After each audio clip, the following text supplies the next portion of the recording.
Our objective. A short time ago, the U.S. military carried out massive precision strikes on the 3 key nuclear facilities in the Iranian regime: Fordow, Natanz, and Esfahan. Everybody heard those names for years as they built this horribly destructive enterprise. Our objective was the destruction of Iran's nuclear enrichment capacity and a stop to the nuclear threat posed by the world's #1 state sponsor of terror. Tonight, I can report to the world that the strikes were a spectacular military success. Iran's key nuclear enrichment facilities have been completely and totally obliterated. Iran, the bully of the Middle East, must now make peace. If they do not, future attacks will be far greater and a lot easier. Imagine a man backing a country that has murdered over 100,000 people, human beings, that has invaded its neighbors. Syria, Lebanon has destroyed the West Bank, has murdered people in Gaza, and saying that they are the bullies of the Middle East. That is a bit rich. The United States has been a state sponsor of terror all throughout the Middle East, going all the way back to the George Bush administration, unprovoked war on Iraq, backing ISIS, Donald Trump shaking the hand of a literal head chopper that was running ISIS and installed himself as president of Syria. That is astonishing, especially considering Trump is on video saying we're stealing the oil, with the Obama administration putting billions of dollars into that enterprise of doing that, of basically overthrowing that government. But okay, habitual liars lie. So that is not necessarily a shocking thing. There is a truth behind this, and I want to dig into that because it's complicated. Trump is lying, and it's far more complicated than what the media in the United States is effectively describing it as. Trump, however, is lying. I would like to also point out that I nailed this before it happened.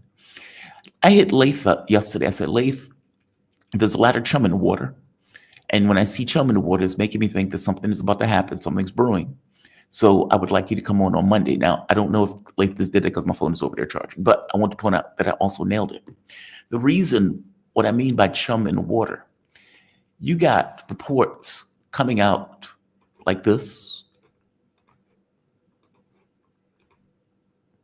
Trump back channel to Iran failed after Supreme Leader went dark because the Ayatollah Iran realized that the cell phones were allowing some of the drone operators that were in Iran. And so they shut them down. He went into a bunker. Thankfully, somebody in Iran is going into a bunker. But Erdogan is a snake. Full stop. Erdogan can't be trusted. Full stop. If you remember Soleimani, when he got murdered by the United States, he was going on a mission of peace, believing that he was going to make some kind of amends, I believe with Saudi Arabia, if I'm not mistaken. Erdogan is a snake. Trump is a habitual liar, not to be trusted. This also came out right here. And I even put, this is chum. So Trump has moved all the hardware into a striking position, including bombers and now advanced bitches. Sure, he has only now become aware of the reality of things. Point of fact, Israel's a colony of 8 million people, can't pull America into anything.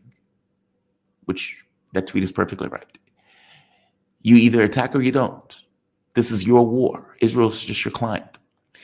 What they're referring to is J.D. Vance. During the call, Vice President Vance pushed back, saying the United States shouldn't be directly involved and suggesting that the Israelis were going to drag the country into a war. I said, okay, that's weird, right? That's bizarre. You've been escalating for like a month. You've backed your colony to the hilt.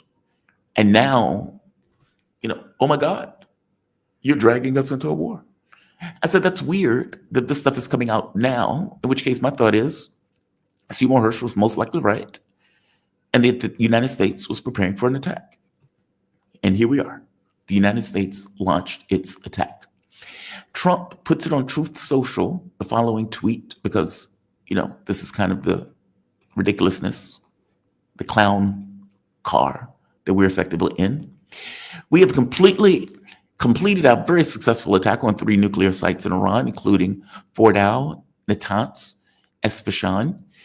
All planes are now outside of Iranian airspace. A full payload of bombs were dropped on the primary site, Fordow. All planes are safely on their way home. Congratulations to our great American warriors. There's not another military in the world that could have done this. Now is the time for peace. Thank you for your attention on this matter. You're right. There's not another military of sociopaths to the degree that would have launched an unprovoked attack on Iran. Here is the truth, and here's the catch, because I need to break this down, because this gets very complicated.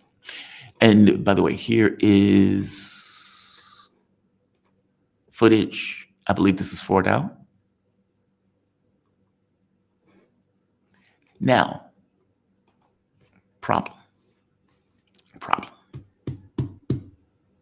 If you know as a flat fact that America is already in the war, if you know as a flat fact that the nuclear stalking horse was always fake, that the negotiations were never really real, that this notion that we're trying to build a bomb was always nonsense, this was never an honest, let's say, assessment of things, then what do you do as Iran?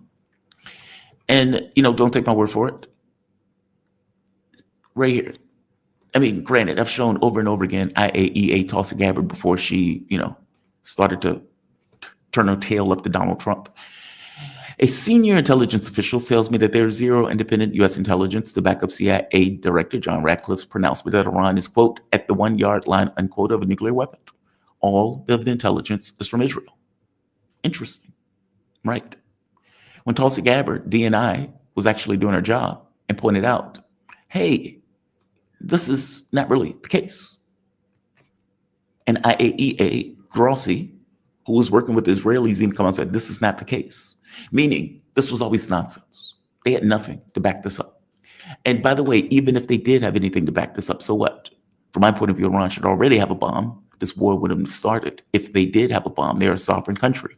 And even if they were building a bomb, this is not the purview of the United States. All of this, as I keep pointing out, is about regime change, a continuity of the deep state of the U.S. Donald Trump is not against the deep state. He is the deep state. And MAGA has been working themselves into a tizzy. They try to make themselves to believe that Trump is something that he's effectively not. Whatever the president, Iraq, Afghanistan, Libya, Syria, and now Iran being the last one, this is their objective. Now, assuming that, with that workable point of view, let's analyze what is taking place.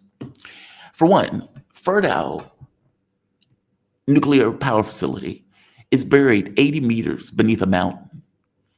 It will take you, even by U.S. estimates or assessments, a hell of a lot more than one bombing strike to get to that nuclear facility. Two, because you have effectively telegraphed that you were going to attack the site, and because Iran brain is not made of Swiss cheese, they full well understood that the United States was already in the war and that they were already fighting the United States.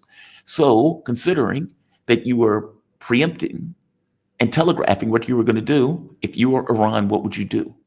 I know. You'd move all of the equipment and all of the nuclear material out of the area. So there was nothing in those bases. There was no people in those bases. If you've noticed, there's been no casualties at all because the people had already left the facilities apparently weeks ago. And Fordow, apparently, it's not even all that damage. The damage is apparently superficial. Donald Trump apparently bombed a limited bombing raid on the entrance to the facility. This comes out in a few cases. So one, Iranian media is claiming this. There's that. But again, given the, let's say, what even U.S. assessments said would be required to take down that facility, you can go with Iranian media and say, okay, well, this is not necessarily insane. Iranian media claims that Fordow, Natanz, Isfahan nuclear facilities have been evacuated prior to tonight's American strikes against them. And DD Geopolitics, Sarah Bills, beautiful, brilliant. She says, obviously, because, again, their brains are not made of Swiss cheese. They understand that Israel is a client and that ultimately the war is the U.S. using its client to go after Iran. They get it. They understand it. So it's not like, oh my God, the U.S. is getting directly involved. The U.S. was already directly involved. Here's a member of parliament pointing out something very similar right here.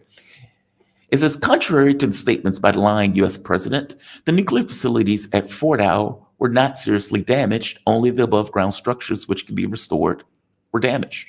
In addition, everything that could pose a danger to the population was evacuated in advance.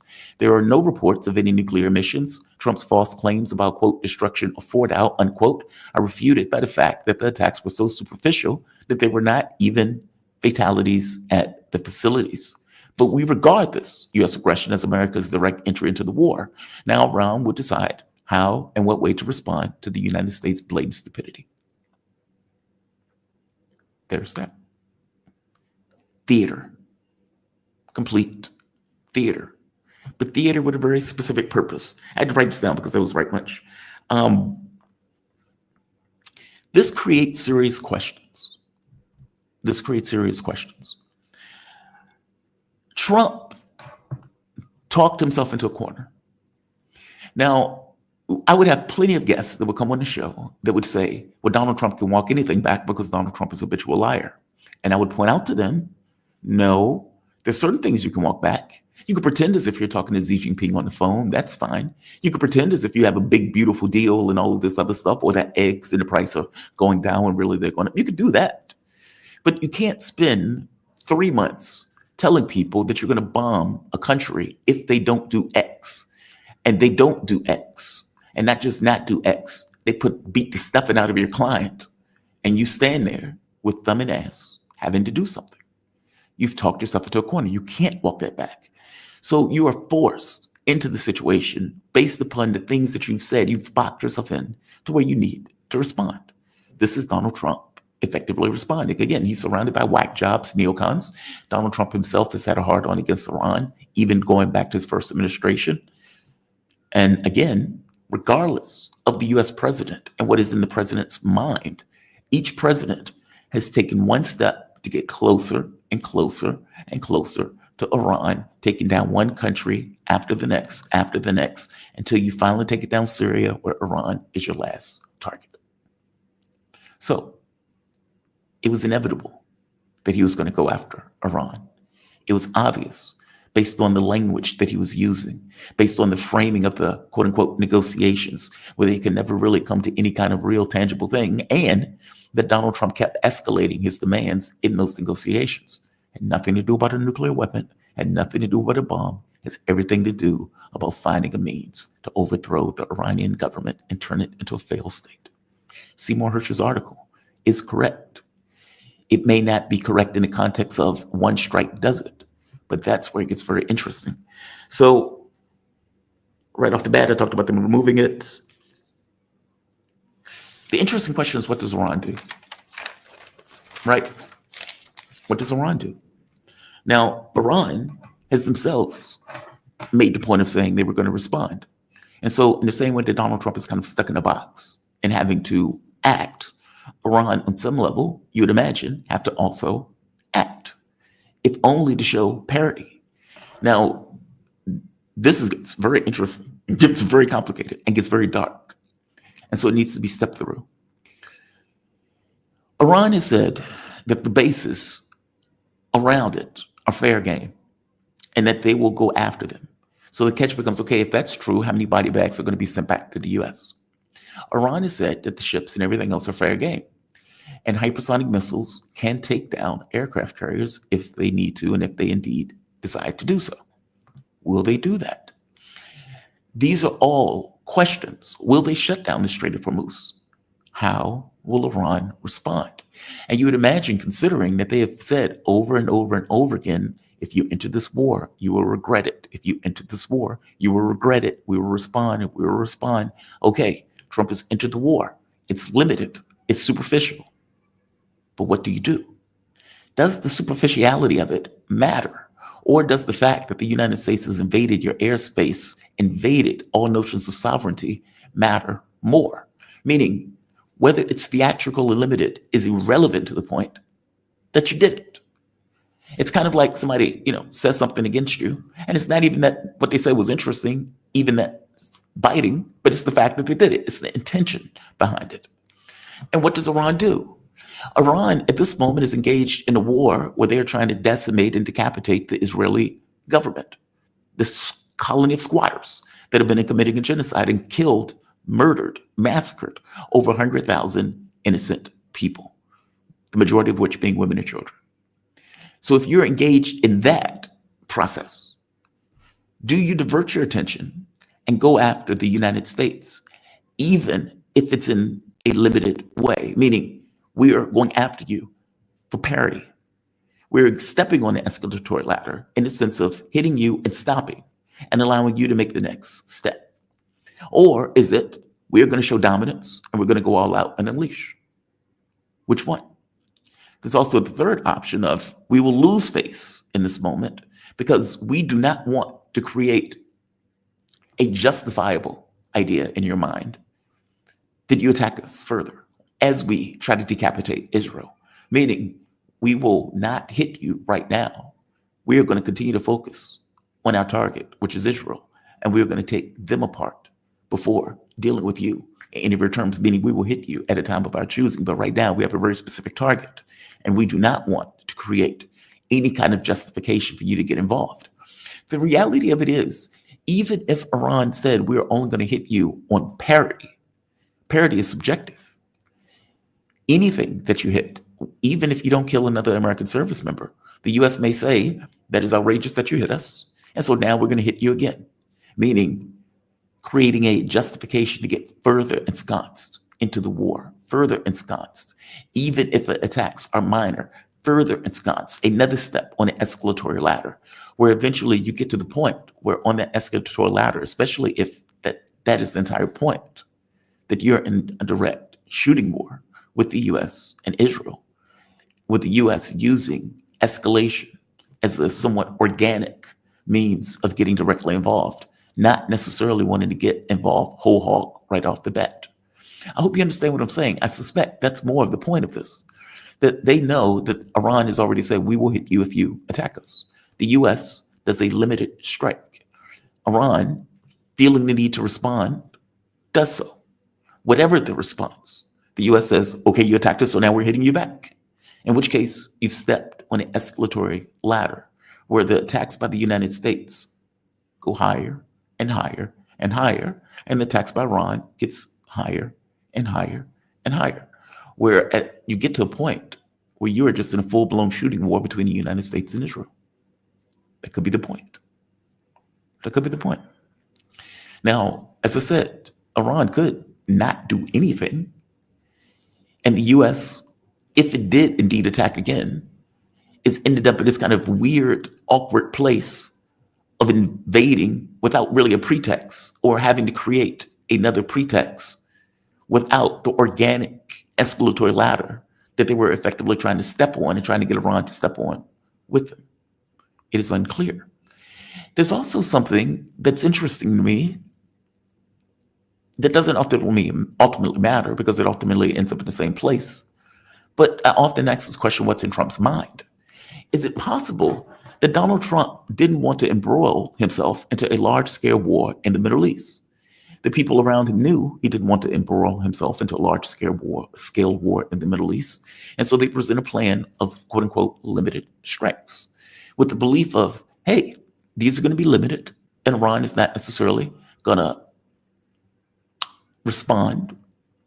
And so you can do this, you can claim victory, and the world will be great.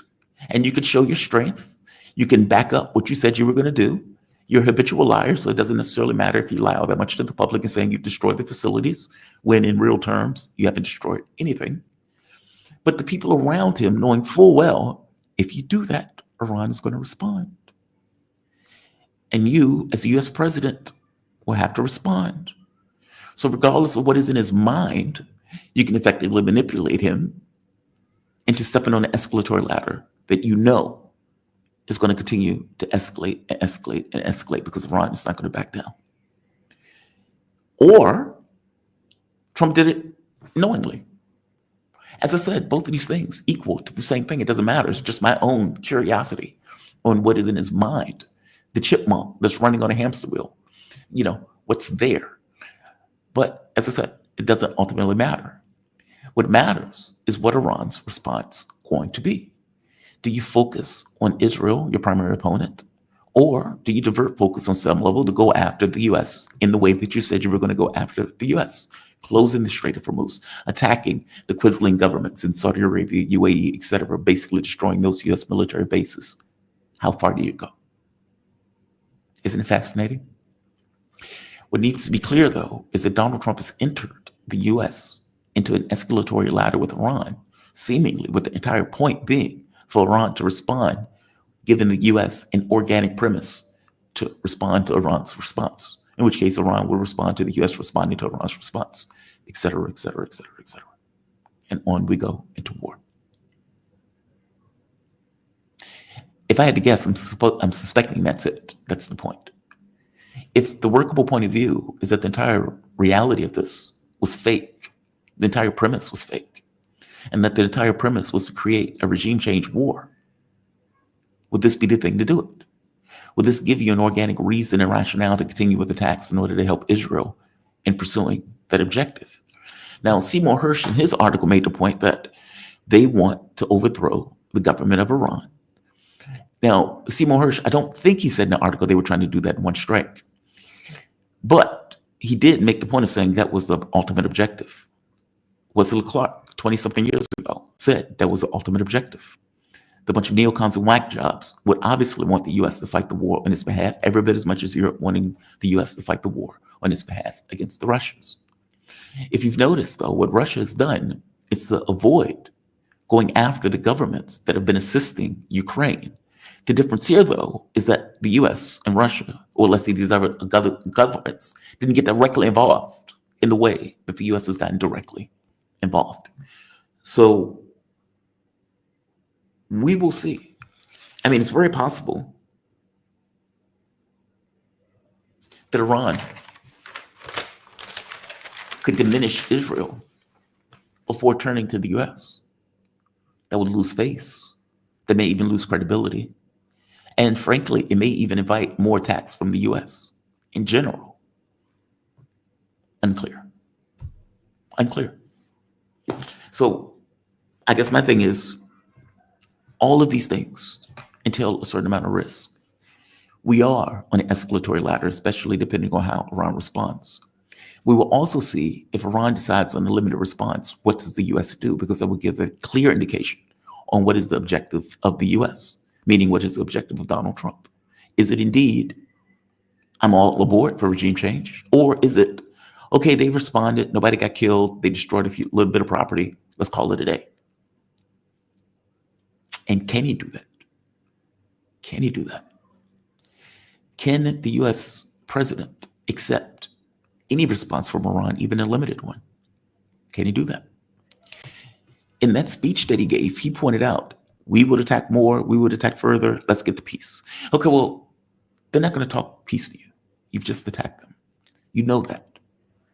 So I have to assume that the entire point is further escalation by the U.S. The question is, as I said, what does Iran do? And can Iran, look, because under my model, if you don't do anything, they're going to hit you anyway. In their minds, sociopaths, they're weak, we can attack with impunity. And it's much likely, very likely, that the U.S. has been attacking Iran anyway, pretending as if it was Israel that was doing it. Iran has to know this. They have to know this. So they can just say, screw it, we're at war with the U.S. anyway. What does it matter? We're hitting their bases. Unclear. Either way, the U.S. has directly entered the war. The U.S. has put us on an escalatory ladder where we will get further involved in strikes. If Iran decides that it wants to hit, whether significantly or whether in a limited fashion, it's very possible that the U.S. is going to take that as license to attack back anyway. Israel and the U.S., as I keep pointing out, were already at war with Iran. It has now just become direct. I would also point out that from Iran's point of view, this was probably expected. So it's not like they're like, oh my God, the U.S. has just entered the war. From their point of view, the U.S. was already entered the war. This is just clarity for the rest of the world. It may just be business as usual. We will see. We will see. Either way you look at it, we're at a dangerous point. We're at a precipice of disaster. China's not going to back away from this. I don't believe Russia's going to back away from this. And now that the U.S. has entered the war, there are questions looming for China and Russia, right? I showed the clip of Vladimir Putin effectively saying we're fighting the same people. And in China's case, they made the point of saying you never know who else is going to get involved once you enter the war. You had Afghanistan, members or elements of Pakistan, all of which saying if you get into the war, we would also get involved. The question is now what? U.S. has entered the war. Now what? Everybody has threats on the table. Are they going to fulfill those threats? I suppose we'll see. We'll see together. I think that's everything. Let me see if there's anything else.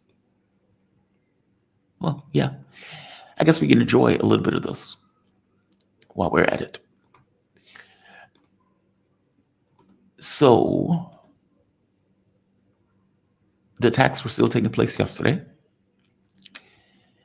And before I get to that, what Iran is going to do is going to be very telling. How the U.S. responds is even going to be more telling. And as I keep pointing out, Russia and China are waiting to see what happens. They're waiting to see what everyone else does. How far does the U.S. get involved? How far are these strikes going to go? How long will they continue? Is this a one and done? Is this Donald Trump not wanting to embroil himself into a larger Middle East conflict, but wanting to fulfill his own ego? What is it in real terms? What is it in reality? That's what all of them are trying to figure out. Is Iran going to just continue attacks on Israel? Is Iran going to attack the U.S. bases? Is Iran going to attack the U.S. ships? Is Iran going to close the Strait of Hormuz? Is Pakistan going to get involved in some fashion or some way? What are they going to do? What is everybody going to do? It needs to be clear, though. This is Trump's war. Trump did this. These questions are looming because of Trump. Does Russia get involved in a more overt sense? Does China get involved in a more overt sense beyond sending in armaments and weapons and materials? And obviously, Russia is going to be doing the same. Russia's put out notions of saying, hey, we have a nuclear scientist, don't touch. These are safe spaces. Don't touch, don't touch. Trump has left a lot of balls in the air. All of these things are unpredictable. There's no way, I believe, for a moment that they can predict what is going to take place in the White House. I don't think they're that bright. I'm not even sure they care that much beyond the U.S. getting directly involved into the war. We'll see. And I suspect we'll see sooner rather than later. Yeah, we'll see sooner rather than later. On the other side, you can enjoy a little bit of this, considering we are about to enter fuckery. We are about to enter fuckery, and unpredictable fuckery at that. This is an Israeli soldier trying to tell everybody everything is. Coming to life from our unit. Everything is okay. Everything is fine. No problems. No more explosions. What the fuck? What the fuck? And I believe this took place yesterday.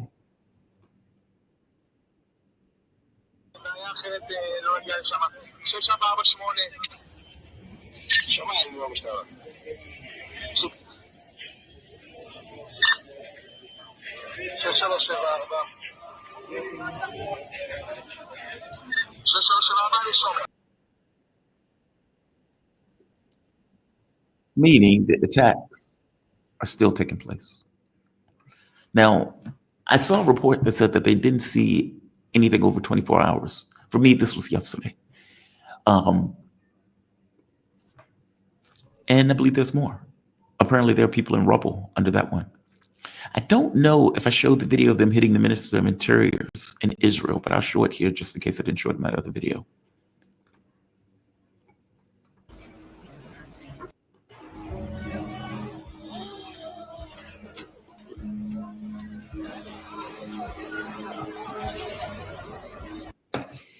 And I think there's more.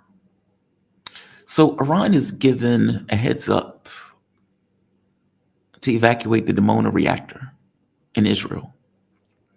Now, Israel has been doing strikes on reactors in Iran. So, look, from my point of view, I don't know why that thing is still standing. From my point of view, I don't even know why you're giving an indication for people to leave. Hit it. Just hit it. Why are you telegraphing your punches? Just hit it. But see, that's the rub. Iran has been pretty restrained this entire war, and more so restrained when dealing with the United States in regards to hitting U.S. targets. When those ships were accumulating, if it was the U.S., they would have been fair game. You would have hit them immediately. It's easier to hit a B-2 bomber on the ground as opposed to hitting it in the air, right? If you have a bunch of warships and aircraft carriers that are effectively lining up to hit you, once again, those things seem fair game. That is me thinking as an American. Iranian doctrine is a little bit different. They, in their doctrine, apparently absorbs and then responds.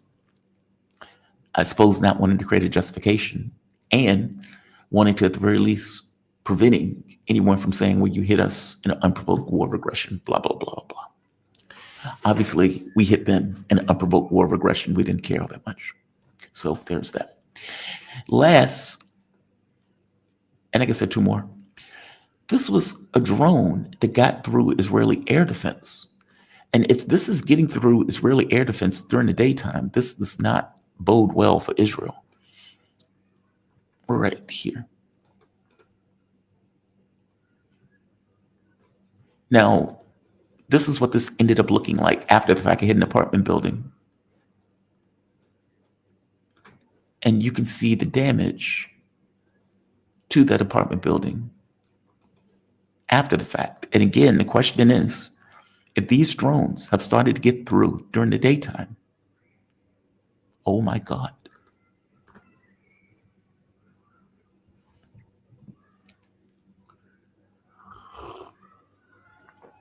Wow, that drone knocked the shirt off that guy. Knocked the shirt off of him.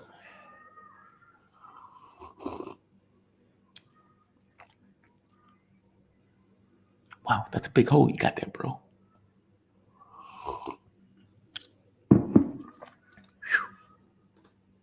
Yep, that's a big hole. Here's another interesting video. God's chosen people. وين نولي؟ الناس بالزبالة Back home. ضيق ويسمحون انت له لا يسمحون له لا I think Darla Nixon calls it the Samsonite option. وين نولي؟ الناس بالزبالة ضيق Yep. God's chosen people. And here's another one. This woman is freaking out because the plane is not taking off. Missile strikes. The hell?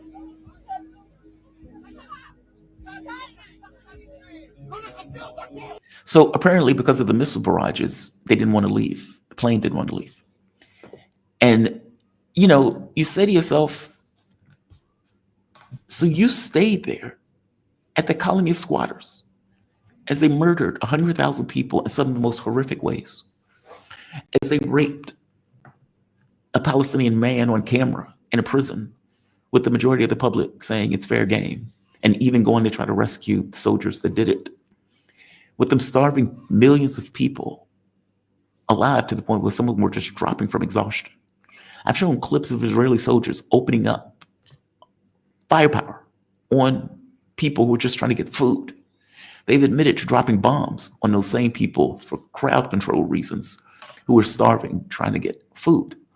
You watched as they bombed Lebanon, as they stole Lebanese territory. They're bombing Lebanon now. As they bombed and murdered Gazans, as they bombed, or the military stood by, as West Bank settlers stole, injured, beat, and killed Palestinians that was in the West Bank. You watched as they supported ISIS overthrow Syria. And you stayed for all of that. And now you're sitting here on this airplane freaking out because you can't leave your promised land. Over 150 passengers are still stranded in Thessaloniki, Israel, after the flight repeatedly postponed taking off since yesterday morning due to Iran's non-stop missile strikes. To hell!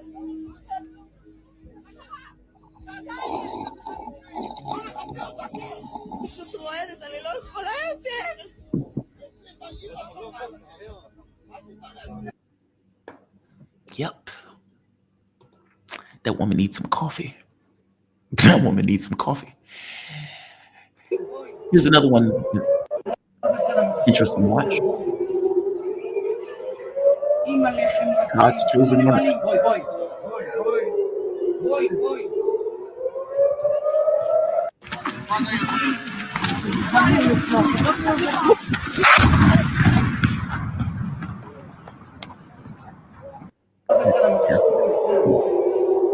That is terrifying. And I suspect that explains why many people are effectively leaving. Here's the thing. Part of the reason that Netanyahu does not want people to leave is because if you get, let's say, it's a country of what, 8 million people, 8 million squatters. If you get 4 million to leave, what does it mean, right? Like, what does it do to your country if that many people decides to effectively leave because what was supposed to be a safe space is no longer a safe space? Interesting question, right? Same thing with the West Bank, or let's say with Gaza. If Iran is bombing Gaza and damaging Israel's capability of maintaining some kind of control, especially in areas that they've invaded, what does it mean? It seems that Iranian strategy was to effectively decapitate the capability of Israel to exist in real terms. We're going to destroy energy. We're going to destroy certain sectors of government. We're going to destroy the financial districts. We're going to destroy your education centers. We're going to destroy those things, the things that allow you to maintain issues of state. We're going to scare the shit out of the population, where they're either going to be in bomb shelters for a long time, or they're going to get on a boat and they're going to leave. How long can a state of 8 billion people endure that? How long can Iran do that? And with the U.S. entering the war, what does it mean for that plan? These are very interesting questions. These are very, very interesting questions. Who is this? Paula Cat Mama 9 super sticker. Thank you, Paula. Thank you. Look, I'm not going to keep this long. Somebody said stop sipping the coffee so loud. I'm sorry. I'm not going to keep this long. But we are clearly in unpredictable territory, not just as a country, but as a world. And Donald Trump, who got elected on quote unquote peace, who wants the Nobel Prize, who's fighting the deep state, who's surrounded by the deep state, despite the fact that he brought these people into his own administration. He is the one starting these wars. He is in that war in Yemen. He is in that war in Ukraine. He is in that war now with Iran that is going to inflame the Middle East. These are his wars. They can try to make all the excuses in the world for him. These are his wars. Yeah, I ended on that. It's betrayal. It's not just betraying America. It is betraying each and every person who voted for him under this idea that he was going to end these conflicts. And you know what's wild about it? When Donald Trump was effectively thanking everybody, he thanked Israel first, which is, dude, what president, what country are you supposed to be president of? This is one of the most anti-American administrations I have ever seen in my life. And whether that's going after Americans, whether that's using the Gestapo force of ICE to snatch up people who are actually, in many cases, American citizens, whether that's going into foreign wars that is not in America's best interests, using Israeli intelligence as opposed to American intelligence saying your premise is wrong, going after free speech. All of these things are dramatically anti-American and detrimental to anything and any notion of Americanism. And now you have put thousands of American lives at risk for a war of choice that was unprovoked. Let's see if MAGA and its sycophants, its simps, are okay with body bags in the thousands being returned to the U.S., depending upon the Iranian response, or for that matter, depending upon the escalation that the Trump administration goes through. as it gets more embroiled into a war of choice against Iran.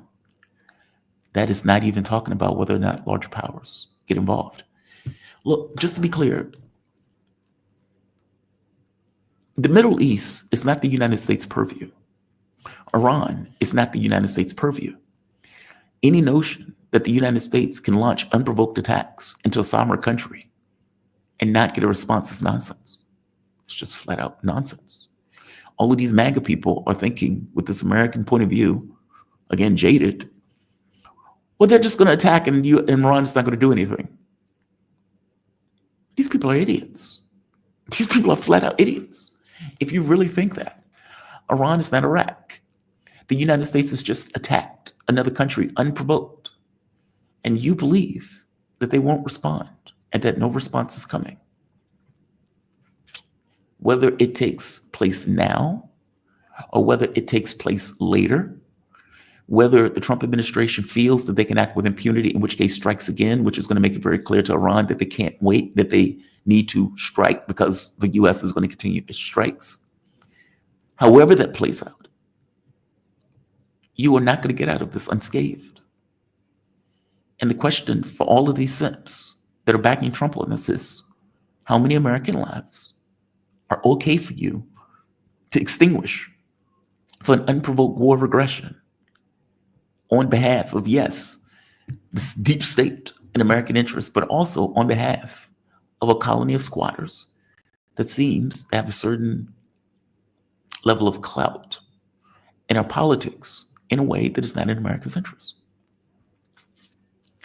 I'm bookmarking some of those tweets because when American body bags start coming back in the thousands, that's assuming, depends on how Iran responds, I would like to reference those tweets and ask them once again, so is this, how many lives are you willing to give for war of aggression, an unprovoked war of aggression at that?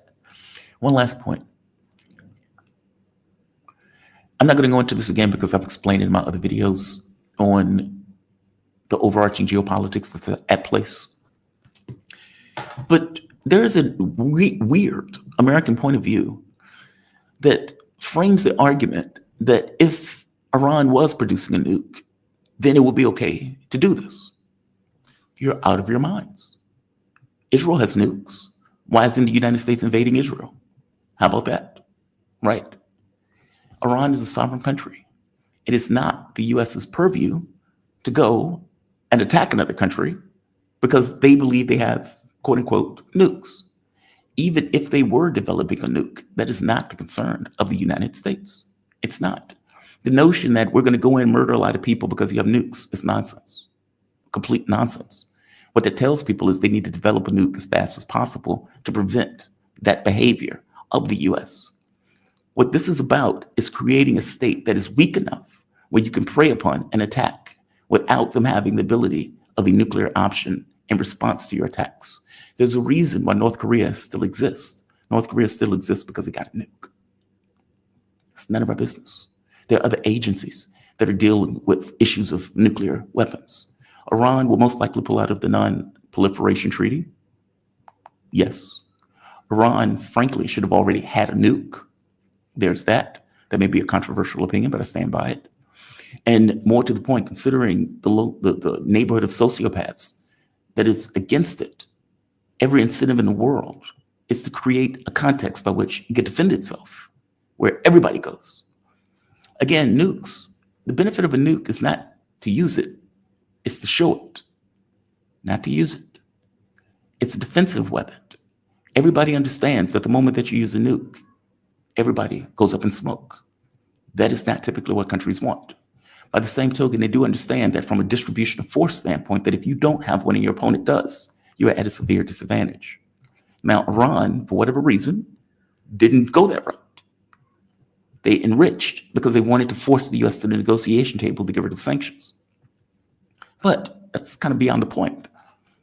They were never going to get a fair exchange. These negotiations were never real and honest.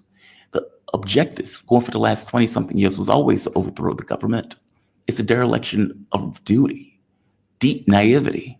If they honestly believe, meaning the government, the possession government, that they can really make a deal with this US government. I don't know why they thought that. I suppose they've been disabused of that. And so Donald Trump at the end of his tweet saying, now let's get to negotiations. Out of your mind. I don't know if you actually believe that, or I don't know if you're just tweeting that. You're out of your mind. This is one last point before I leave. I've been right on this stuff. And I would bring people on and they would say, well, why would Trump do that? And I try to make the point that the behavior is consistent.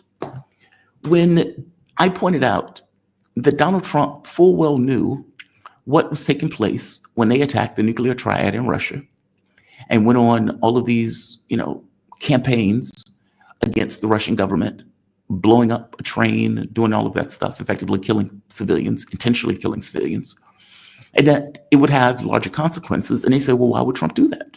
Trump is trying to get a deal. And I said, the deal that Donald Trump has on the table is nonsense. The Russians would never accept it. Trump, at this point, has to know the Russians would never accept it. And so in his mind, I need to create a context by which the Russians accept it. What did he come up with? I'm going to escalate a shadow war under the actual war that I was already running. And if I can put enough pain and intimidate Vladimir Putin, then maybe he will be willing to accept the nonsense deal that nobody in real terms believe they're going to accept. That is the behavior of a lunatic, of a incompetent person that in no way can bring their ego to a certain level of reality to realize that would never work. And I'm saying in the same way that he's running this shadow war under the actual war. And by the way, when that didn't work, apparently Donald Trump realized, oh, I fucked up. In which case, you notice he's left the Ukraine thing alone almost entirely, in which case Zelensky is getting taken apart piece by piece. The point that I'm making is he most likely thought that running a shadow war and attacking the nuclear triad would be something to encourage the Russians to accept or at the very least entertain his nonsense peace proposal. Ego, racist people don't see the world clearly, especially when they have an exceptionalist mindset. I'm an American president and I can dictate as opposed to having to actually negotiate. That failed. I'm saying he's thinking the same thing with Iran of if I attack them directly, maybe I can force them back to the negotiating table and end up in a nonsense negotiation where they would accept something that they would never accept under normal terms.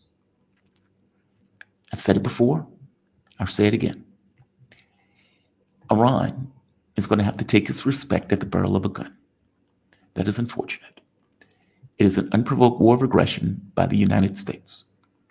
Iran, at some point, will respond because they will have to respond because most likely if they don't respond under my model of things, that the goal of this is regime change, is that if they continue to attack Israel, the U.S., justification or not, they don't have one, it's not really necessary, will attack again believing that a non-response would mean lack of credibility, that they're somehow scared to respond to the U.S. directly. Either way, I'm saying that they're putting Iran in a corner. Any way you look at it. A lot of this is going to depend on how Iran responds. A lot of it's going to depend on how Trump responds. And we are going to be off to the races. Buckle up. Buckle up. Buckle up. Wanda USA, I'm MAGA. Trump is MIGA.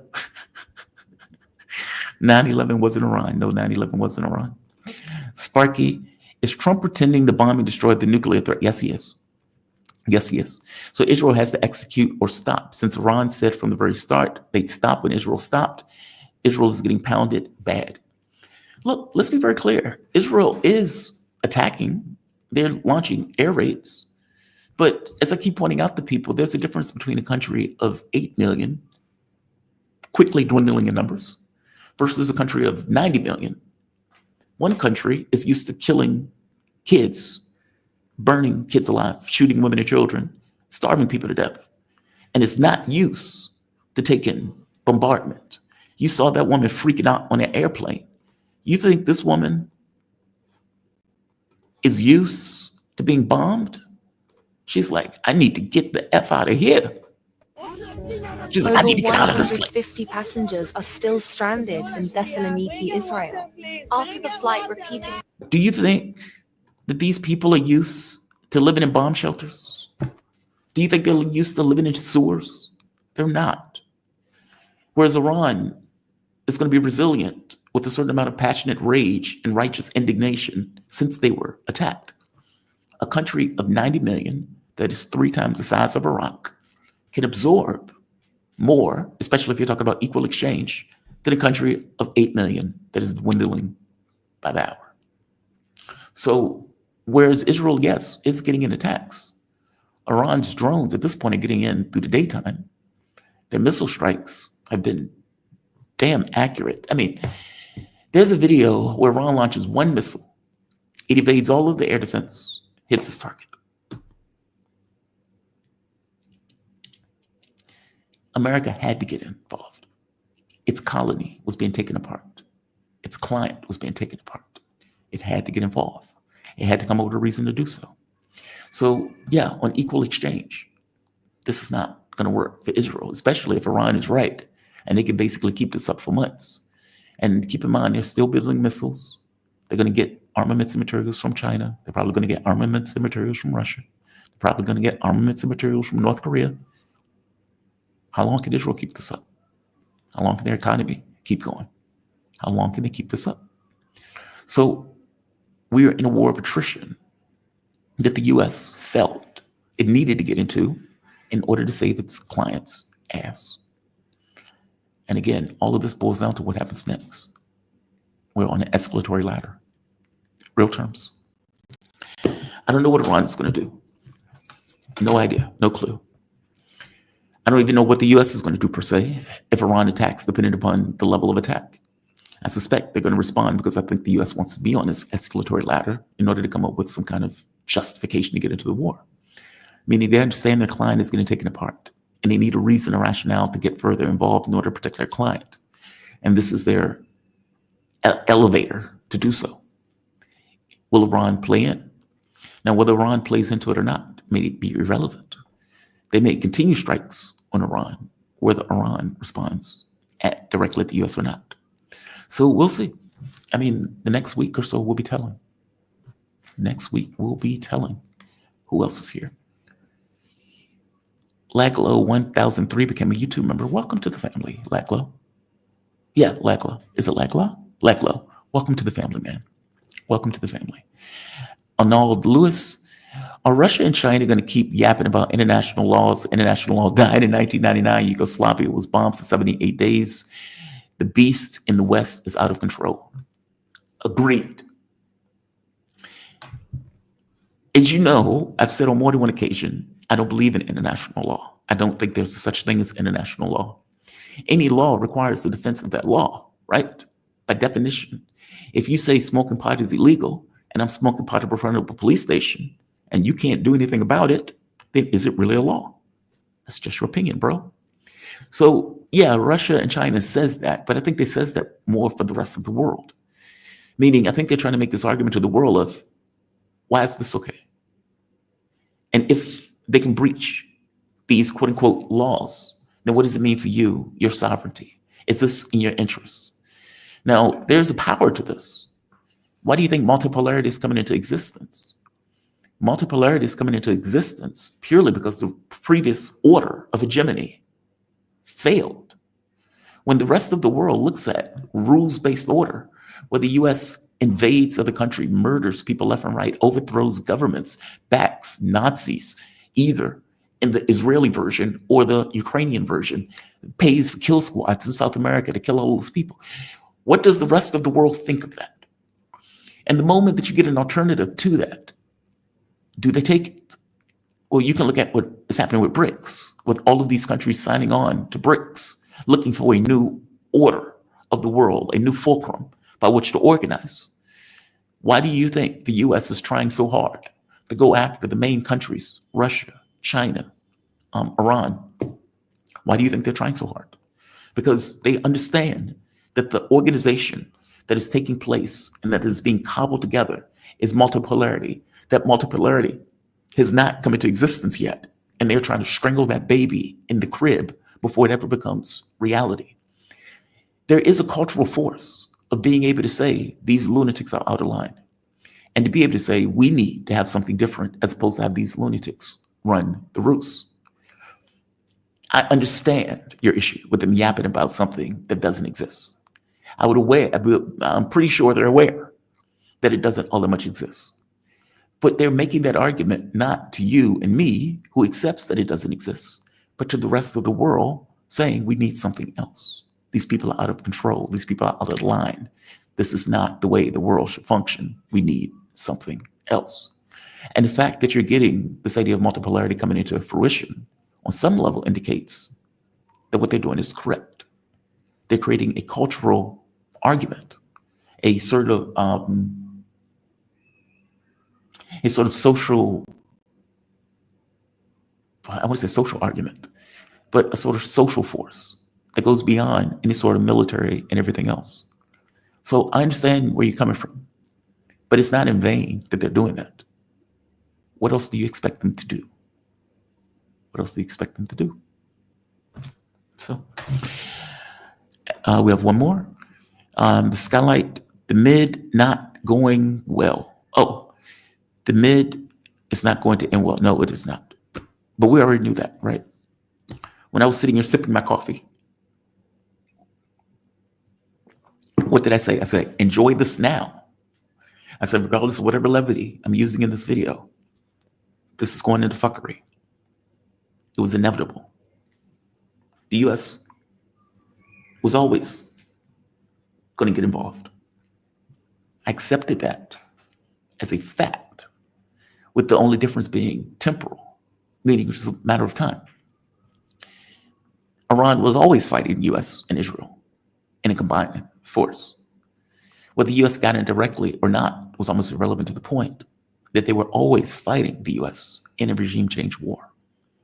So, no, for my assessment, even going back several days ago, if not a week ago, I kept saying this is not going to end well.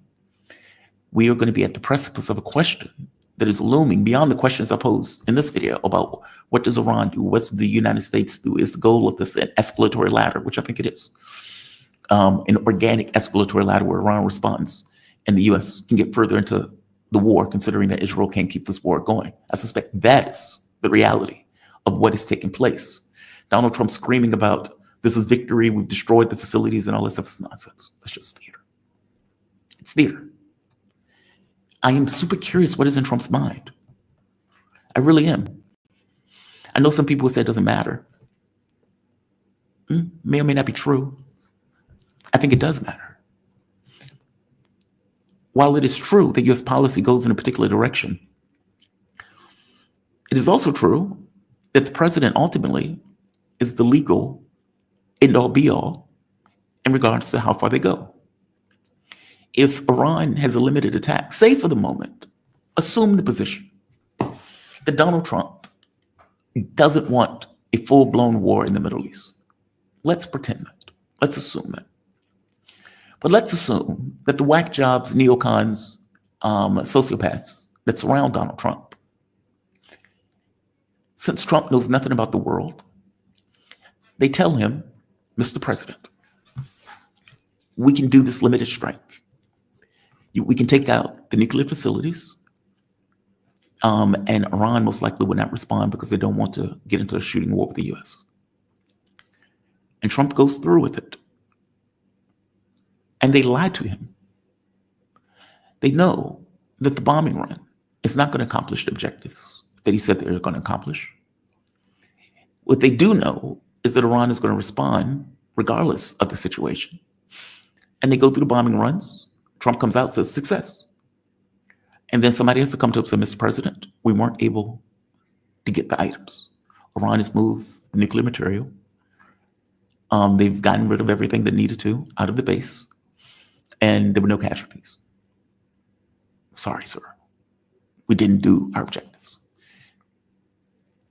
And Iran responds. So under this model of thought, the president didn't want to get into a larger war.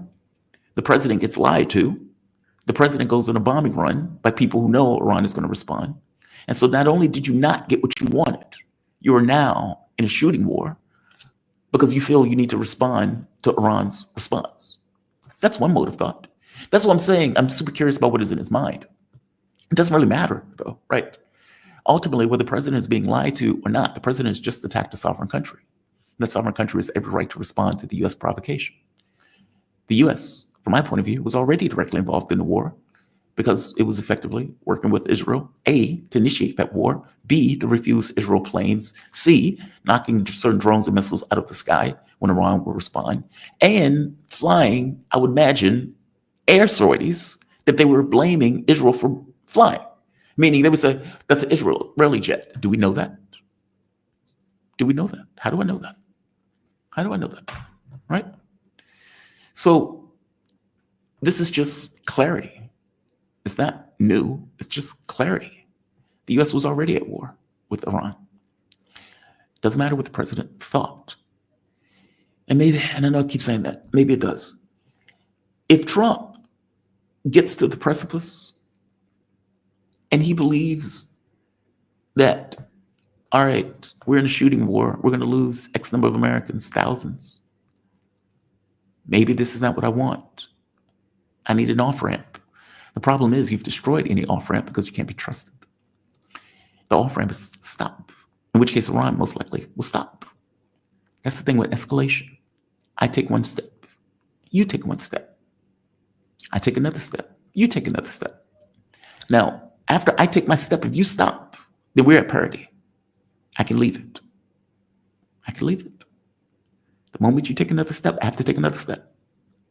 Then I stop. If you stop, I can leave it. You attack me first. I'm just responding. But understand, that's why they call it a ladder. We're each taking steps. The aggressor in this case is the United States. The responder in this case is Iran. If the aggressor in this case wants this to escalate because he wants to get further involved, then it only needs to keep taking a step. Iran, from his point of view, I'm just trying to reach parity.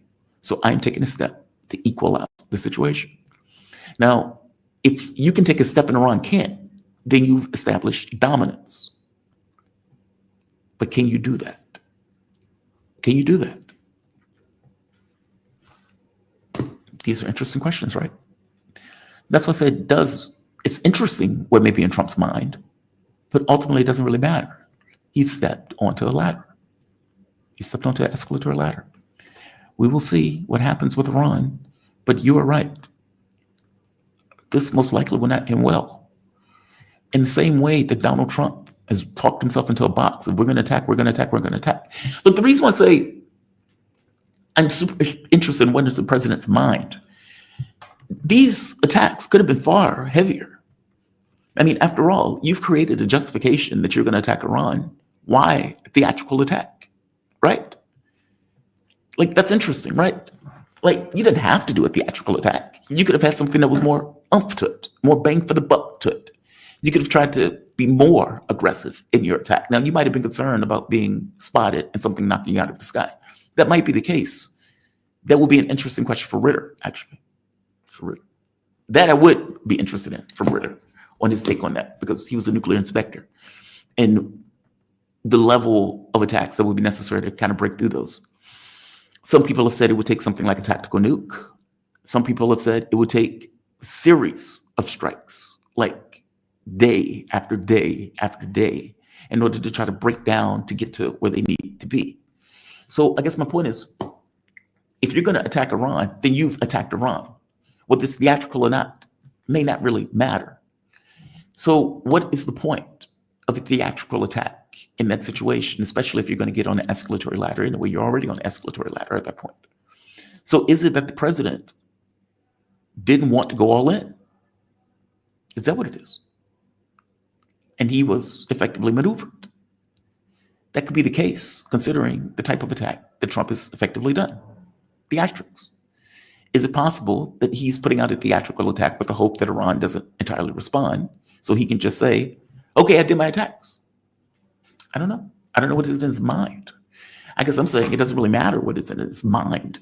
Maybe it does around the edges, especially if you're talking about how far you're going to go into this war. I'm saying either way, Iran is stuck in the same box that Donald Trump was in. You can't as a state, a sovereign state, whose primary job is self-defense, spend weeks, months saying, if you attack us, you will pay. And then have no tax collector to knock on the door. So, if you're in the Trump administration, you know that may be your point. They're going to respond, and they will respond. They're going to respond, they will respond. We'll see. We'll see. I'm just super curious on what is in his mind. And like I said, it doesn't matter, but I'm curious. Eve Duran, thank you for staying up with us, Jamal. Well, thank you, man. But for me, it's morning. For me, it's morning, so don't give me too much credit. Sparky, thanks for great work, Jamal. You're the hardest working man in the news business, hardest working man in show business. We're at war.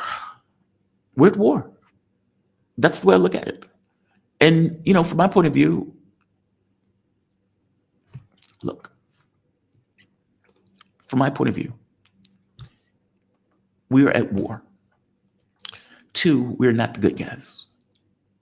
3, we're launching another unprovoked war of aggression.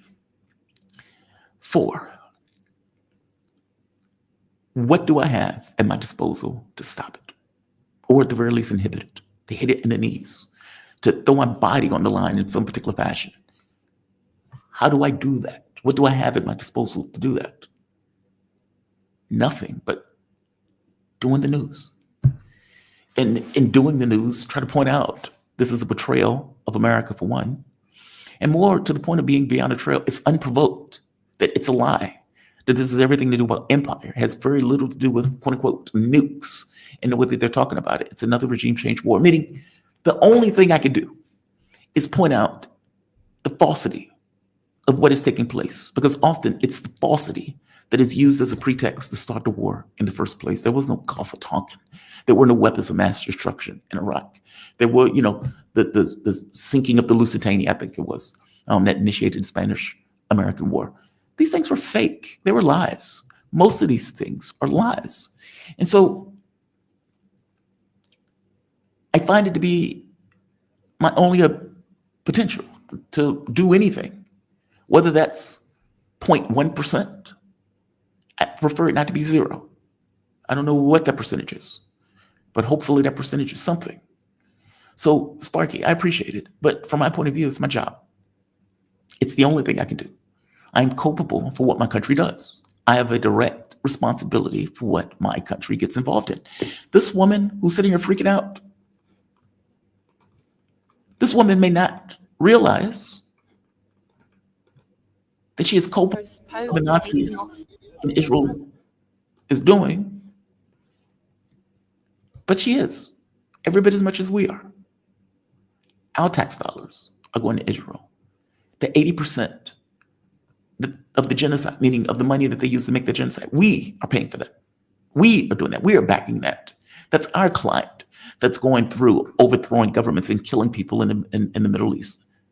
That's our client. We're culpable every bit as much as these fascists on this airplane trying to go back to their actual countries. So hardworking, yes, but it focuses the mind in regards to responsibility. So I do appreciate it, Sparky, but it's my job. It is my job. Sparky, Trump's trying to give Israel an excuse to stop, so Iran stops since Israel getting obliterated. No, I don't buy that. I don't buy that. I don't buy that. Do you honestly believe that Netanyahu's issue is nukes? Do you honestly believe that? Meaning, if, let's say for the moment, the issue was nukes, and your workable point of view is right, where are they getting the intelligence that they're making nukes? Where are they getting it from? The IAEA says it's not true. They were following the tenets of the JCPOA. There's been a fatwa against it. And yeah, it's a religious thing, but they could have legalized a religious thing if the U.S. was interested. Where's Donald Trump getting it from? DNI, Tulsi Gabbard, when she was being an honest actor, pointing out that that wasn't necessarily the case. So where are they getting this from? God? Some kind of cosmic entity is telling them this? They've been talking about nukes going back since the 90s. And as I point out, weapons of mass destruction in Iraq. was also nonsense. So if the premise of it is a lie, then what is the objective in earnest? The objective in earnest is the same objective for Iraq, same objective for Afghanistan, same objective for Libya, same objective for Syria. If those governments have been fallen, have been diminished, why do you think Iran is somehow seen differently in the eyes of the people that have taken down those other governments? They can use any premise they want. Oh my God, what's the guy in Libya? He'll come to me in a moment. He's killing civilians. So now we need to go in and do airstrikes to kill people. In earnest, the people that he was fighting were people that we were backing as terrorists. Oh my God, Assad is using chemical weapons. Again, the chemical weapons testing that was taking place was radically corrupted and used as a justification to try to take down Assad. Were they honest? No. I'm pointing out to you that all of these things were stalking horses, that the objective was always to take down the state. And the same thing is true here. So Donald Trump coming out saying, oh, well, we destroyed the nuclear facilities. Okay, again, that wasn't really the point. That's not the objective. Israel's not going to stop. And if Israel is not going to stop, do you believe that the U.S. is going to stop? That's our client. Do you believe that Donald Trump is going to stand there and let Israel get taken apart? That's the question. If the answer is no, then the U.S. is going to find some other reason to get further involved, which I strongly believe, as Seymour Hersh pointed out, to overthrow the government and the state. For me, it's a logic issue.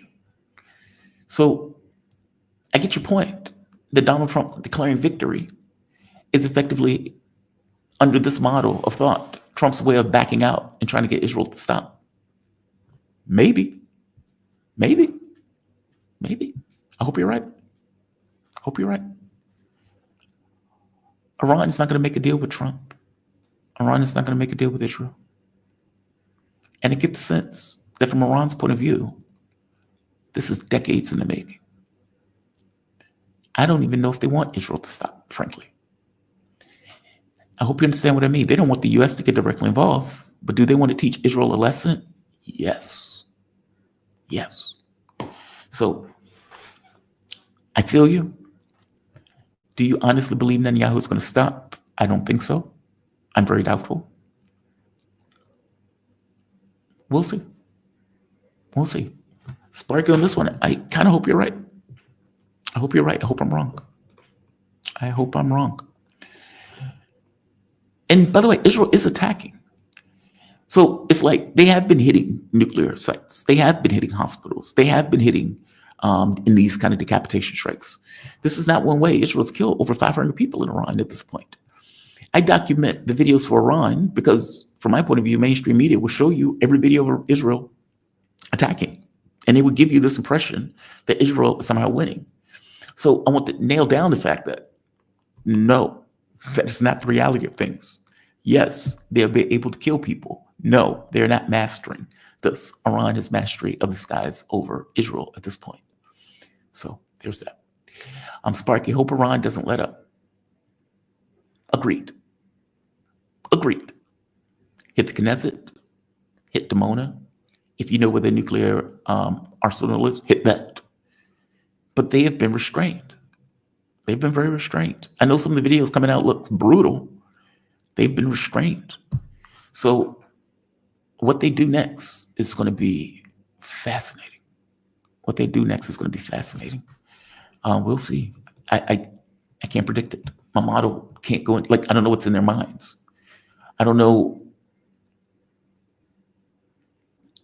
For example, Russia made a distinct choice, separation of concerns. We don't want to get NATO involved. We know they're involved.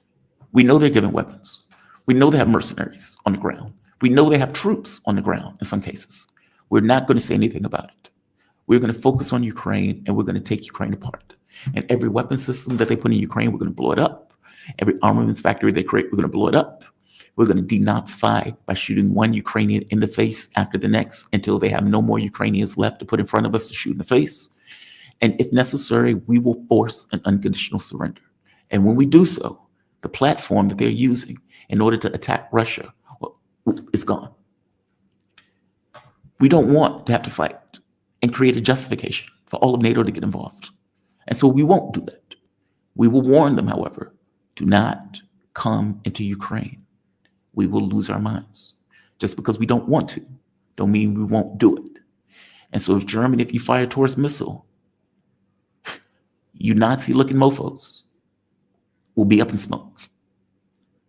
And so anything that would take place at that point has to be done subversively. Hence, you get terrorist activities and everything else pushed by the Brits in the US.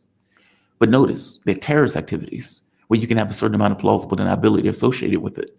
Russia clearly knows, but they're not going to hit the UK unless the UK gives them a reason to do so. They separate their concerns in regards to this is our focus. If we solve this, the other stuff is less relevant, less important. Okay, is Iran going to see it that way? Iran, let's say, is in a position of Russia. We're fighting a proxy, which is Israel. We know the US is giving it weapons. We know it. We know it has bases around. We know it. One key difference, Iran is not Russia. Iran doesn't have nukes. And Iran doesn't have the military capability to, for one, air defense in the way that Russia has, or the arsenal of weaponry that Russia has. It can't assert dominance in the way that Russia has, where it can tell everybody to stay out or else. And so the separation of concerns gets more difficult and more dicey. And since Iran has already said we would attack if you attack us, okay, then now what? Right? Especially if you're Iran and you know as a flat fact that they want you to attack them to step on an escalatory ladder in order to pull some attacks from Israel. If you're attacking America, you're not attacking Israel, right? I suppose you can attack both. But I hope you get my point. If you're Iran and you know it, then what? This is the China issue. If you're China, you know as a flat fact that they want you to get involved in a war in Taiwan. You know as a flat fact that they want you to get involved in a war in Iran. If you're China, your thought is, I don't want to do it. That's what they want me to do. But, you know, the pressure points. You may not want to take a certain square, but you may not have the choice but to take that square, depending upon the pressure that I put on that square. And if you are putting pressure on Ukraine, where you are trying to make Ukraine a member of NATO, either in fact or de facto, I have to respond. I don't have a choice. I can't let it happen. If you back Iran into a corner where you continue attacks on Iran, they will attack you because they have no choice. It's existential. They understand that the goal and the point is the diminishment of the state, to turn it into a failed state like Syria or Lebanon, something that could be preyed upon and attacked. They know it. The catch becomes, how do you maneuver that? Is going to be the fascinating question. You don't want the US to have a justification to get into the war. If they get in, fair enough, but they're getting in on their own steam, not because you gave them a reason to. They're already a part of the war. You already know they're part of the war, but the optics of it and the language that is being used is as if the US is not directly involved. Well, they're now directly involved, in earnest, directly. So the world can see it. Unprovoked attack. You have every right to respond. Every right. But, you know, like most things, it's not about right and wrong. It's about power. Do you have the power to do something about it? Not about what's right, ethical, moral, any of that stuff. The United States doesn't do things because they're right or moral. They do them because they have the power to do it. They didn't attack Iran because they had the right to attack Iran. They did it because they could, under the belief that Iran's response could not necessarily, let's say, damage us in a certain way, in a way that we may be able to potentially damage them. Let's see if they're right. This also assumes that other countries are going to stay out. Let's see if they're right. These are all question marks. These are question marks. Yep. Sparky, nukes aren't the issue at all. It's a red herring, yes, but could now be used as an excuse for Israel to stop, since Iran might stop if Israel stops. That's a good question. I don't know. I don't know. I get your point. Your thinking is Donald Trump came out and declared victory. And because he declared victory, his thought is, okay, Israel no longer, if indeed Israel is going with this stalking horse pretense that they're concerned about nukes, that now Israel can say, all right, well, Donald Trump says that the nukes have, they don't have them anymore because we've blown them up. And so now we can stop our attacks because Donald Trump has effectively handled the issue with the nukes. In which case, they stop. But the problem with the logic, Sparky, is that the U.S. has just launched an unprovoked war of aggression against Iran. It's that part. How does Iran not respond to that? Now, you can say Iran can respond in a limited manner, and in that limited response, the U.S. would have to make a choice on, do we not respond? Because it's limited, and they created parity. Will the U.S. do that? I mean, that's the answer to your question, Spark. It's kind of an equation, right? It's not really a yes or no that we can really answer. Israel could say, okay, we're stopping. The U.S. could say, we're not going to attack anymore. What does Iran do? They've just been attacked. You spent 2 months telling people, your entire country, that you are going to punish the U.S. if they do so. What do you do? What do you do? I get it, Spark. I know your point. I get your point. I get your point. I do get your point. All right. We have come to the end. I didn't want the show to go long, but I definitely wanted to try to break down what is taking place and I guess all of the dynamics at work. It's fascinating. We'll see what it means going forward. I'm making no predictions on this. I can only give you questions. But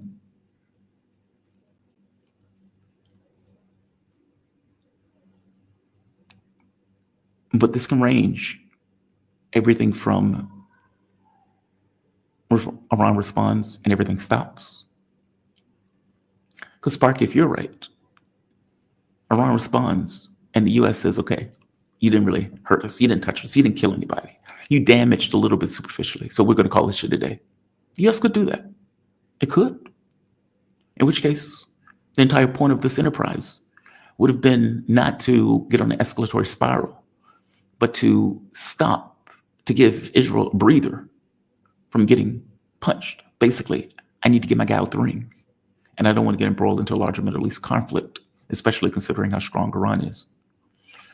It could be that. It could be that. I don't know. It could also be we just want to get on the escalatory spiral, and this is a way to do it in a more organic fashion. It could be that too. Don't know. I don't know. I do not know. All right. I'm going to end this. I'm going to say like. I'm going to say share. I'm going to say subscribe. Wait, there's one more.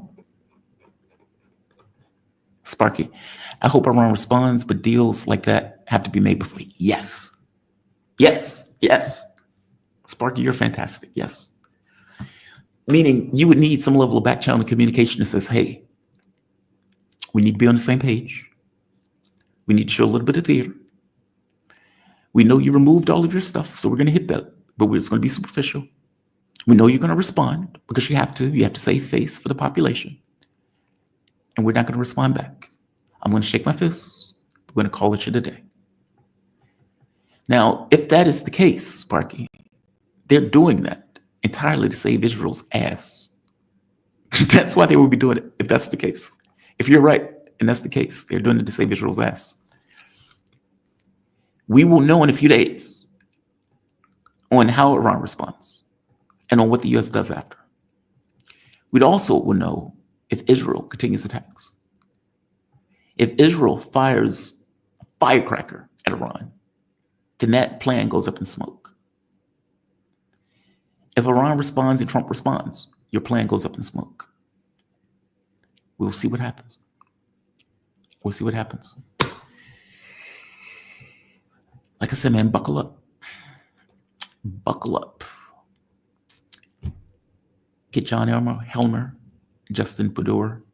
That's assuming they would like to come on. That's assuming they like to come on. As for China, look, China doesn't want to get involved in a shooting war. They'll help because they understand what the United States is trying to do. I mean, for fuck's sake, they even put it out in U.S. media right now at this point. Where is it? Where is it? Where is it? Where is it? Where is it? Like they're even saying the quiet part aloud in U.S. media that this has a lot to do with China because China and Iran have a relationship. Something that I've told you for a while now. Where is it? Where is it? Where is it? Where is it? Where is it? Where is it? Where is it? Where is it? Where is it? Where is it? Where is it? Where is it? Where is it? Where is it? Where is it? Where is it? Where is it? You can never find those articles when you're looking for them.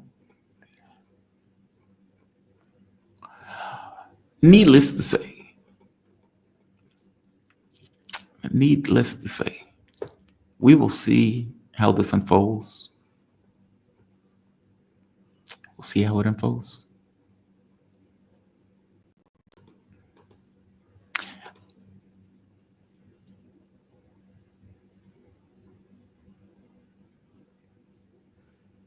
Let's see. I'm sorry, I'm looking at there's more reporting that's coming out. We're still in the fog of war on some of this.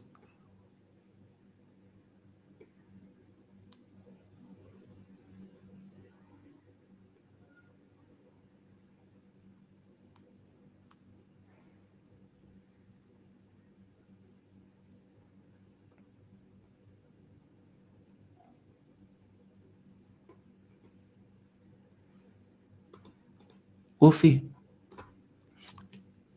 Sparky, you could be right. This could be his way of trying to save Netanyahu's ass. We'll see. We will see. All right. Oh, new member. Vincent. Oh, I don't know what that means. I don't know what that last thing is. Thank you, Vincent. I appreciate it. Look, Sparky, you could be right. This could be an attempt, oddly enough, at de-escalation. One caveat. When Iran responds, because they have to, they're in the box, what does Trump do? What does he do? Now, if Iran responds in a way that doesn't kill anybody, it just damages property, and Trump leads it, then you're right. Then this is effectively throwing their body on Israel to save it, because they see their colony getting taken apart. Frankly, I say I'm bloodthirsty. It's not, I kind of am on this one. I always say I'm transparent with you, so I'm going to be transparent, even if it makes me a horrible person. Iran shouldn't stop. They should turn that place to glass. If the original objective was to make it a non-functional colony, then do so. Then do so. The U.S. does not have a justification to continuously get involved in the conflict. If they do, it is obvious at that point they're trying to save their client. Meaning, if you hit the U.S. and they stop, if you continue to hit Israel, then what? Does the U.S. get further involved? Yeah, I don't know. I mean, what if it just continues to hit Israel and you don't hit the U.S. immediately? Then what? Does the U.S. get further involved? Like, if you're right, Sparky, then they're trying to save their colony. Yeah, I don't know. We'll see. I'll have questions on this one. I'll have questions. It'd be interesting to see if Iran wants to de-escalate themselves. I guess the thing I'm thinking about is what happens next. Let's say you back away from the stove now, then what? Are you going to have to do this again in 5 years? And if you're going to have to do it again in 5 years, do you really want to back away from the stove now, or do you want to turn that place to glass while you have a chance? You were hit in an unprovoked attack. They killed many of your people in that unprovoked attack. That genocidal colony has murdered hundreds of thousands of people. Do you want to allow it to continue to exist? And do you have the power to make it not exist? And are you willing to use the power to make it not exist? Especially if you may have to fight this war again in 5 years, because the empire is not going to stop coming after you. This is just, a waylay. This is, a breather. Russia is not giving Ukraine a ceasefire because Ukraine is on the ropes and it wants to finish the conflict. Why am I going to give you time to bring back more materials, more manpower, etc., all to do this again? The strategy was used in Gaza over and over again. I'm sorry, I'm thinking this on the fly, but I think it's right. The strategy was used in Gaza over and over again also, where they would come up with a ceasefire with just enough time to rearm Israel for it to do it again and continue this murder spree. Any ceasefire that takes place here will most likely be for the exact same reason, to rearm Israel, give it a breather, and give it time to go on another attack. Do you do that if you're Iran? And are you thinking in those terms if you're Iran? Especially if you think you have an advantage where you can continue strikes continuously for weeks, if not months.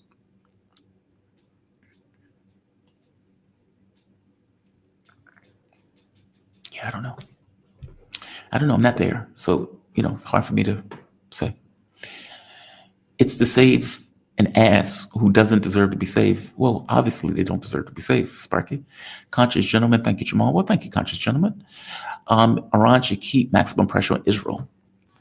Right there, Sparky, is the catch. But if you're right, and it's worked out in advance that the entire point of this is to save Israel's ass and to give them a breather because they've been taking hits, and Iran's hits might get more escalatory, meaning taking out the Dimona nuclear power facility, taking out the Knesset, taking out certain leaders, et cetera, et cetera. You get my point. How long does that breather last? And do you really trust the United States and Israel to give up on the task of trying to overthrow the Iranian government? Especially if you're Iran, what are you thinking in this case? Do you follow through and finish it? Knowing that if the goal is to save Israel's ass, then saving their ass is not going to stop if you continue to hit Israel. Also, under the model, at some point, Iran will have to hit the United States, meaning ships, troops, etc. So, Sparky, I don't know. I'm very dicey with saying what they should or shouldn't do because I don't live there. They're the ones that have to deal with the civilian death toll, the consequences of their actions. So what they do is on them, right? But these are questions that I would imagine they're going to have to engage. If you're sitting in a room with the Ayatollah and you're thinking, okay, what do we do next? You can say, we're only just going to keep hitting Israel. And you can say, well, the U.S. wants a way out for Israel to stop them. And if we keep hitting them, the U.S. is going to get further involved. You can say all that stuff. I don't know how it shakes out. We'll see how it shakes out as time goes on. But good point, Sparky. Damn good point. And I agree with you. There would have to be some kind of back channel if you're going to do this thing of, okay, we're going to strike, but you're not going to respond to us after we strike you back in order to create parity. But again, the entire point of that model will be to save Israel's ass. That would be the entire point of that model. If Iran agreed to this, it was a mistake. Oh, I'm uncomfortable saying that because Iran is the one that's involved. Let me ask you this. Right now, the U.S. is using a client to attack to attack Iran. They've done superficial strikes on Iran. How far is Iran willing to go in regards to a war with the United States? Because, Sparky, that's your question. That's ultimately the question. In fact, that's the question looming on all of this. Regardless of what it is in real terms, whether it's we're on the escalatory ladder or whether it's this is them trying to save Israel's ass, lingering behind that is how far is Iran willing to go in regards to a war with the U.S., especially if they're trying to end the U.S. client state of Israel. Obviously, the U.S. is going to get further involved. And if Iran attacks the U.S., obviously, the U.S. is going to get further involved. How far is Iran willing to go? And, more to the point, how far are other countries willing to go to help Iran in doing so? don't ask for it, Sparky. Iran says they would not surrender to anyone. Well, that's just it. It ain't that good. It's not surrender if you reach parity. You save face. Iran just got attacked. Iran attacks the US. Maybe they hit multiple bases. Iran, through back channel, tells the US which bases they're going to hit so the people aren't there. They just damage the bases. Maybe they injure people, but they don't kill anybody. The US says, shakes their fists. We're very angry about this, but they don't respond. Okay, that's not a surrender. That's parity. That's, we stepped on the escalator with you, the escalator or ladder, and everybody stopped. Now again, the catch becomes, if the US hits back, then this plane is out the window. The goal is regime change. Or at the very least, assert some kind of dominance.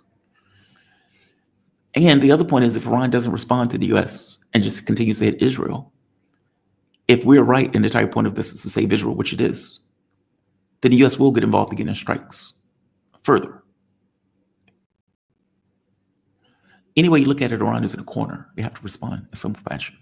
That's why I'm super interested in their response. And I'm super interested in the response after their response. That's kind of going to tell us, give us more context on what's going on. All right. I am going to end this. I'm going to say like.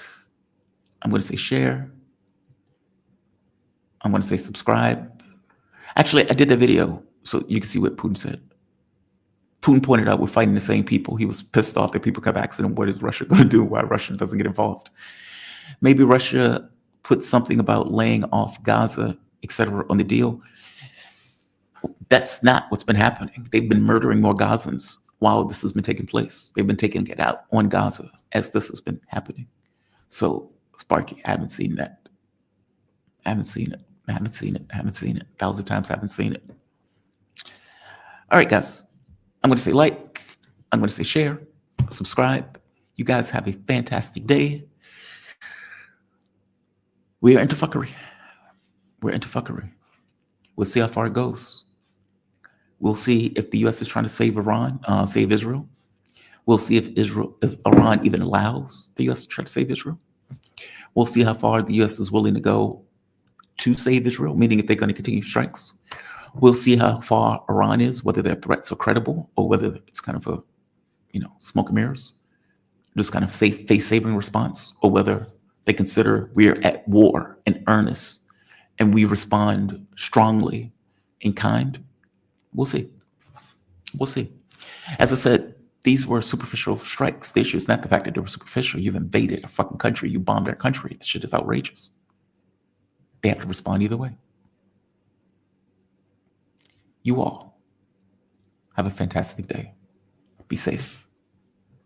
Be kind. And I will see you bright and early tomorrow morning. Have a good one all.